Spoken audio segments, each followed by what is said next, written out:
El conde de Montecristo de Alejandro Dumas. Cuarta parte. El mayor Cavalcanti. Capítulo cuarto. Los fantasmas. Examinada por fuera y a simple vista, la casa de Auteuil nada tenía de espléndida, nada de lo que se debía esperar de una morada destinada al conde de Montecristo. Pero esta sencillez dependía de la voluntad de su dueño, que había mandado no variase en el exterior. Mas apenas se abría la puerta, presentaba un espectáculo diferente. El señor Bertuccio estuvo muy acertado en la elección y gusto de los muebles y adornos y en la rapidez de la ejecución. Así como en otro tiempo el duque d'Antin había hecho que derribasen en una noche una alameda que incomodaba a Luis XIV, el señor Bertuccio había hecho construir en 3 días un patio completamente descubierto, y hermosos álamos y sicómoros daban sombra a la fachada principal de la casa, delante de la cual, en lugar de un enlosado medio oculto entre la hierba, se extendía una alfombra de musgo, que había sido plantado aquella misma mañana, y sobre el cual brillaban aún las gotas de agua con que había sido regado. Por otra parte, las órdenes habían partido del conde, que entregó a Bertuccio un plano indicando el número y lugar en que los árboles debían ser plantados, la forma y el espacio de musgo que debía suceder al enlosado. En fin, la casa estaba desconocida. El mayordomo hubiera deseado que se hicieran algunas transformaciones en el jardín, pero el conde se opuso a ello, y prohibió que se tocase siquiera una hoja. Pero Bertuccio se desquitó, llenando de flores y adornos las antesalas, las escaleras y chimeneas. Todo anunciaba la extraordinaria habilidad del mayordomo, la profunda ciencia de su amo, el uno para servir, el otro para hacerse servir. Esta casa desierta después de 20 años, tan sombría y tan triste aún 2 días antes, impregnada de ese olor desagradable que se puede llamar olor de tiempo, habíase transformado en un solo día.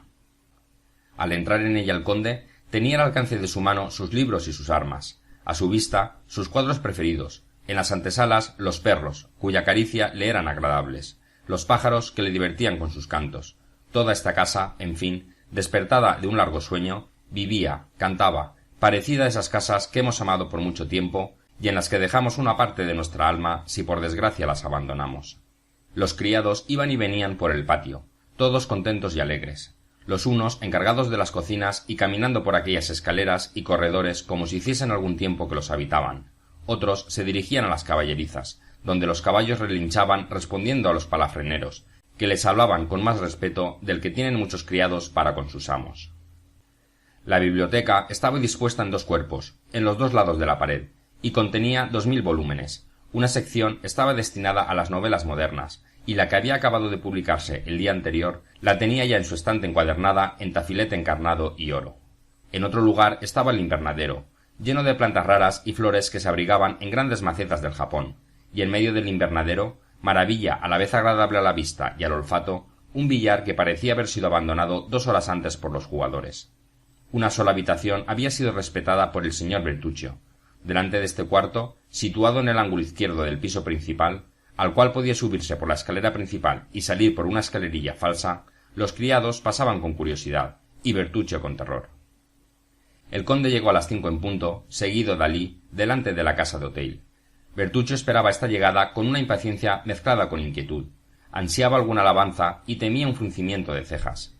Montecristo descendió al patio, recorrió toda la casa y dio la vuelta al jardín, silencioso y sin dar la menor señal de aprobación o de disgusto. Pero al entrar en su alcoba, situada en el lado opuesto a la pieza cerrada, extendió la mano hacia el cajón de una preciosa mesita de madera de rosa. «Esto no puede servir más que para guardar guantes», dijo. «En efecto, excelencia», respondió Bertuccio encantado. «Abridlo y los hallaréis». En los otros muebles el conde halló lo que deseaba, frascos de todos los tamaños y con toda clase de aguas de olor, cigarros y joyas. «Bien, bien», dijo. Y el señor Bertuccio se retiró contentísimo de que su amo le hubiese quedado de los muebles y de la casa. A las 6 en punto se oyeron las pisadas de un caballo delante de la puerta principal.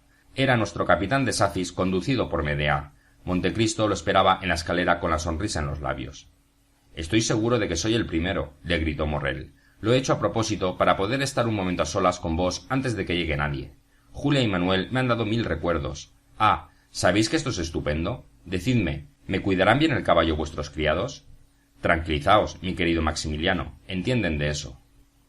Precisa de mucho cuidado. Si supieseis qué paso ha traído. Ni un huracán. Diablo, ya lo creo. Un caballo de 5000 francos. dijo Montecristo con el mismo tono con que un padre podría hablar a su hijo. ¿Lo sentís? dijo Morrel con su franca sonrisa. Dios me libre, respondió el conde. No, sentiría que el caballo no fuese bueno. Es tan estupendo, mi querido conde, que al señor de Château Renaud, el hombre más inteligente de Francia, y el señor de Bray, que monta los mejores caballos, vienen corriendo en pos de mí en este momento, y han quedado un poco atrás, como veis.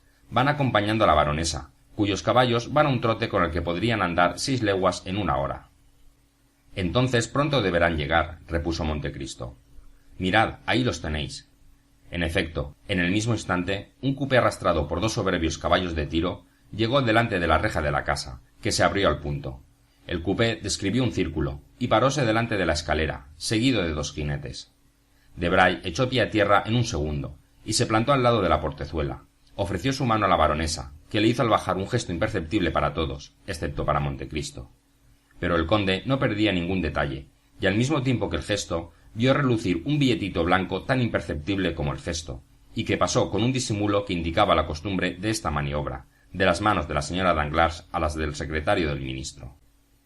Detrás de su mujer bajó el banquero, pálido como si hubiese salido del sepulcro en lugar de salir de su carruaje.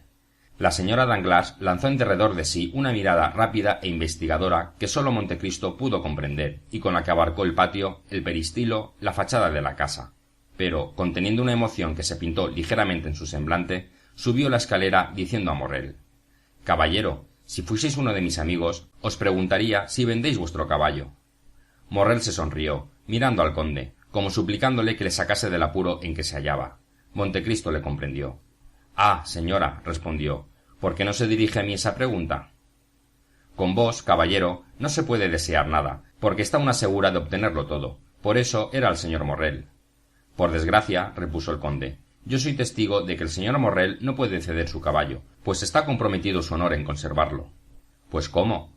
«Ha apostado que domaría Medea en el espacio de 6 meses. Ahora, baronesa, podréis comprender que si se deshiciese de él antes del término fijado por la apuesta, no solamente la perdería, sino que se diría que tiene miedo.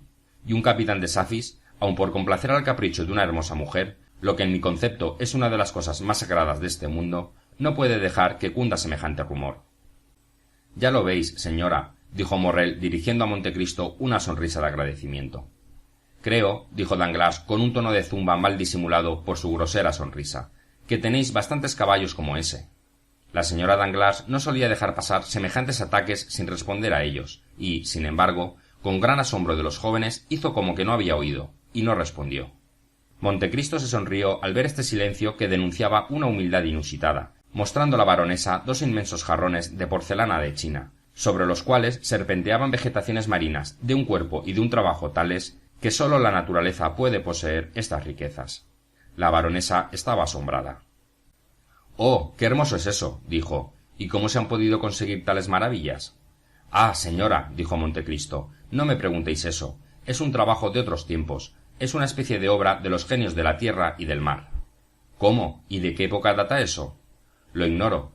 He oído decir solamente que un emperador de la China había mandado construir expresamente un horno, donde hizo cocer 12 jarros semejantes a este. 2 se rompieron, los otros 10 los bajaron al fondo del mar. El mar, que sabía lo que querían de él, arrojó sobre ellos sus plantas, torció sus corales e incrustó sus conchas. Todo quedó olvidado por espacio de 200 años, porque una revolución acabó con el emperador que quiso hacer esta prueba, y no dejó más que el proceso verbal que hacía constar la fabricación de los jarrones y el descenso al fondo del mar. Al cabo de 200 años encontraron este proceso verbal y se pensó en sacar los jarrones. Unos buzos, con máquinas a propósito, fueron destinados al efecto y les indicaron el sitio donde habían sido arrojados. Pero de 10 que eran, no se hallaron más que 3, pues los demás fueron dispersados y destruidos por las olas. Yo aprecio infinitamente estos jarrones, en el fondo de los cuales me figuro a veces que monstruos deformes, horribles, misteriosos y semejantes a los que ven los buzos, han fijado con asombro su mirada apagada y fría, y en los que han dormido los pequeños peces que se refugiaron en ellos para huir del furor de sus enemigos. Todo este tiempo Danglars, poco amante de curiosidades, arrancaba maquinalmente, y una tras otra, las flores de un magnífico naranjo. Así que hubo acabado con él, se dirigió a un cactus.